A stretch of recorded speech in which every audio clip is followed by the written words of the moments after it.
สีพายวันนาซักสีพายวันนาซักซ่อมเพื่อ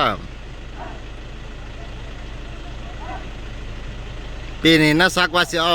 แซมให้ได้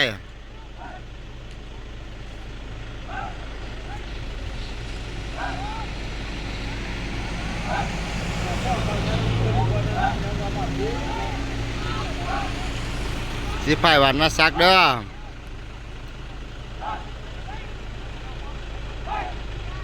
ปีนี้เอาแซมสิเด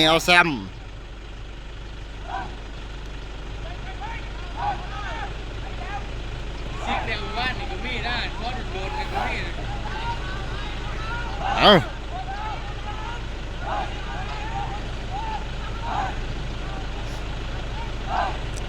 ซ่อมออกกันช้าพอกันเด้อ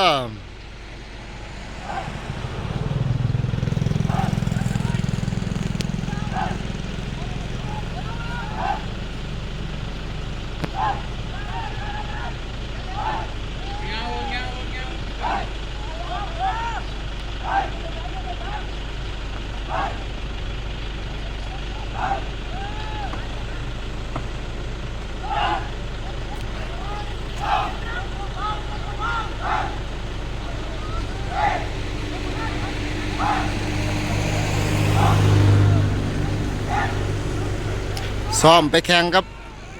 บากได้เนาะพอกันดอกวัดเช้า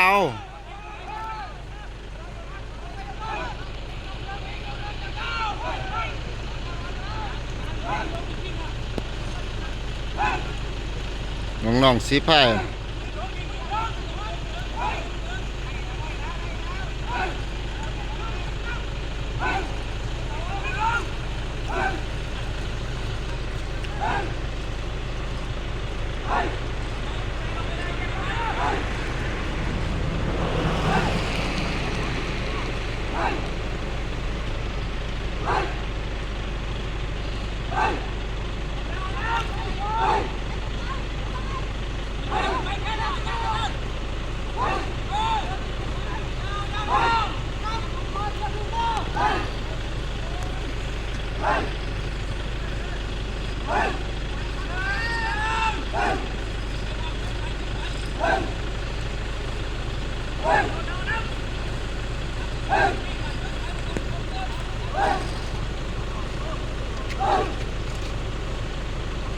จังหวะที่คุณขั้วเนี่ย